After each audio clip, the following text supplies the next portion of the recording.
किसी भी housing project में अगर आप घर बनाना चाहते हैं, इन्वेस्टमेंट करना चाहते हैं या किसी भी पर्पस के लिए प्लॉट लेने लगे हैं, तो आपके लिए सबसे ज्यादा जरूरी होगा सोसाइटी की लोकेशन देखना। और ये वाहिद सोसाइटी है जो दो रिंग रोड्स के दरमियान में लोकेटेड है।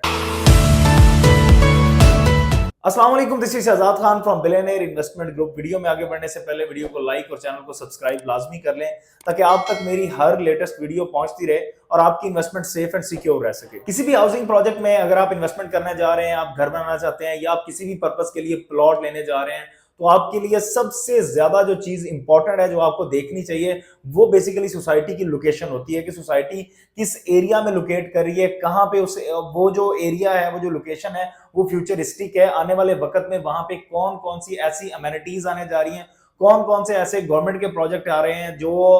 उस सोसाइटी को जो है प्रमोट करेंगे, जिससे सोसाइटी को जो है बेनिफिट होगा। इन सारी चीजों को मद्देनजर रखते हुए अलगनी गार्डन फेज 7 की अगर मैं बात करूं तो उसकी आज लोकेशन की मैं बात करूंगा। यहाँ पे इस लोकेशन पे फ्यूचर में कौन कौन सी ऐसी चीजें आने जा रही हैं जो अलगनी गार्डन फेज 7 को जो है प्रमोट करेंगी। यहाँ पे आपकी इन्वेस्टमेंट को बेनिफिट होगा जो आपको जमीन से आसमान तक का सफर तय करवाएंगी। इस वक्त अगर मैं लाहौर रीजन की बात करूं तो लाहौर रीजन जो है वो बेसिकली 3 से 4 एरियाज में बटा हुआ है, जिनमें सबसे पहला जो एरिया है वो बेसिकली मुल्तान रोड आता है। मुल्तान रोड की अगर मैं बात करूं तो यहाँ पे आपको मुल्तान रोड जो कि एक खुद एक जीटी रोड है, उसके बाद मरक्का साइड पे एक और रिंग रोड का जो है रिंग रोड बनाया गया है। वो उस एरिया की लोकेशन को इतना ज्यादा प्रोमिनेंट करता है जिस वजह से उस एरिया की प्राइसेस, उस एरिया के जो अगर फ्यूचरिस्टिक होने की बात करूं तो वहां पे जो है बहुत सारी अमेनिटीज हैं उस रिंग रोड की वजह से बढ़ चुकी हैं। इसके बाद जो हमारे पास बचता है एरिया वो बेसिकली रायवंड रोड है। तो रायवंड रोड को भी सबसे जो मेजर चीज थी वो हल्लो की इंटरचेंज और वो आपका जो अड्डा प्लॉट का इंटरचेंज है, उस इंटरचेंज इन इंटरचेंजेस ने इस एरिया को जो है ज्यादा प्रोमिनेंट बनाया। इसके बाद हमारे पास फिरोजपुर रोड की बात करूं, फिरोजपुर रोड एक बहुत मजे की रोड है, बहुत एक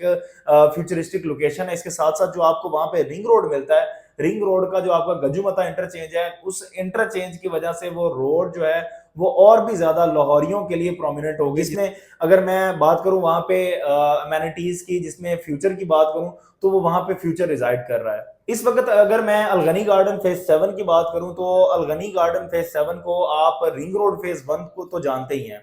पहली बात तो ये है कि अलगनी गार्डन फेज 7 को रिंग रोड फेज 1 लगता है, जो कि आप बेनी इंटरचेंज से जिसको एक्सेस कर सकते हैं। बेनी इंटरचेंज जो कि शरीफपुरा इंटरचेंज भी कहलाता है, और ये इंटरचेंज महमूद बूटी इंटरचेंज और कायद आजम इंटरचेंज के दरमियान वाला इंटरचेंज है, जिससे के रिंग रोड से इस सोसाइटी का सिर्फ और सिर्फ 8.2 किलोमीटर का जो है टोटल पैच बनता है। सोसाइटी रिंग रोड से 8.2 किलोमीटर की दूरी पर है। सबसे पहला तो ये रिंग रोड फेज 1 की वजह से बहुत ज्यादा प्रोमिनेंट है और बहुत ज्यादा इसकी इंपॉर्टेंस है। उसके बाद और के जो हजरात इस नए प्रोजेक्ट से वाकिफ हैं वो तो इस चीज को बेहतर जानते होंगे, लेकिन जो नहीं जानते मैं उनको ये चीज बताना चाहूंगा कि रिंग रोड फेज 2 जो है लाहौर में, जिसका आगाज कर दिया गया है, जिसका फंड्स जो है वो पास कर दिए जा चुके हैं, जो कि मुस्तफाबाद ललियानी टोल प्लाजा से स्टार्ट होने हैं फिरोजपुर रोड से, जो कि आपका बेदियां को टच करता हुआ, बेदियां गांव को टच करता हुआ, बरकी को टच करता हुआ, ये जो पहले आपका रिंग रोड जो आपका डीएचए फेज 7 है, 6 है, 8 है और इसके साथ साथ आपका 9 है, 9 प्रिज्म है, 10 है, इन एरियाज को टच करता हुआ आपका जल्लो मोड़ को टच करेगा। जल्लो मोड़ से आगे ये आपका M11 मोटरवे को जाके लगेगा, रावी क्रॉस करके कालाशकाकू के एरिया में। अब ये वो रिंग रोड है जिससे सियालकोट का एरिया, जिससे गुजरावाला के लोग, जिससे आपके जितने भी नारोवाल साइड है, जिसमें आपका जो लोग भी इस एरिया में लोकेट कर रहे हैं, जिस तरह जफरवाल है, शकरगढ़ है,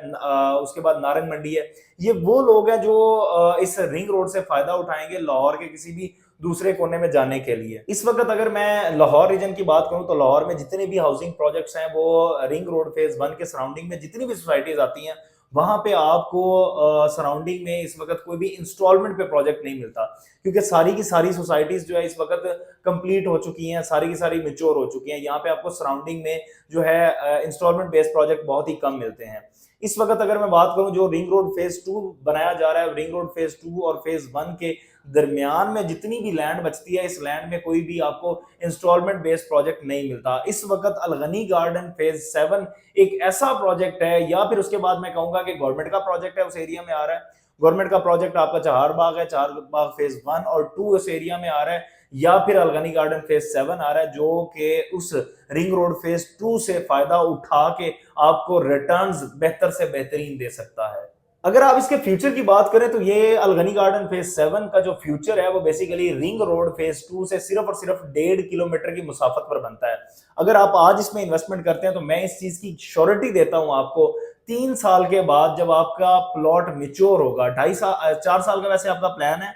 लेकिन आपका 3 साल के बाद जब आपका ये प्लॉट मेच्योर होगा, यही आपका कम अज कम भी जो है 15,80,000 का प्लॉट आपका कम अज कम 50 से 60 लाख रुपए की ब्रैकेट में होगा। क्योंकि ये रिंग रोड फेज 2 आप ऐसे समझ लें कि ये वो एरिया है जो डीएचए फेज 5 डीएचए फेज 6 को जिस तरह रिंग रोड से फायदा उठाया, उसी तरह ये आपका अलगनी गार्डन फेज 7 भी फ्यूचर में इस रिंग रोड से फायदा उठाएगा। तो किसी भी हाउसिंग प्रोजेक्ट में अगर आप इन्वेस्टमेंट करना चाहते हैं, या फिर आपकी कोई भी किसी किस्म के कंसर्न है, आप बिला तकल्लुफ मेरे दिए गए नंबर पर राब्ता करके बुकिंग भी करवा सकते हैं, अपने कंसर्न दूर कर सकते हैं, मशवरा हासिल कर सकते हैं। इसके अलावा अगर आपका किसी और सोसाइटी में प्लॉट है जिसकी आपको मशवरा नहीं मिल रहा, जिसका आपको सोल्यूशन नहीं मिल रहा, आप मेरे दिए गए नंबर पर राब्ता करके बेहतर से बेहतरीन सोल्यूशन हासिल कर सकते हैं। अगली वीडियो में मुलाकात होती है, तब तक इजाजत दीजिए। अल्लाह ने के बाद।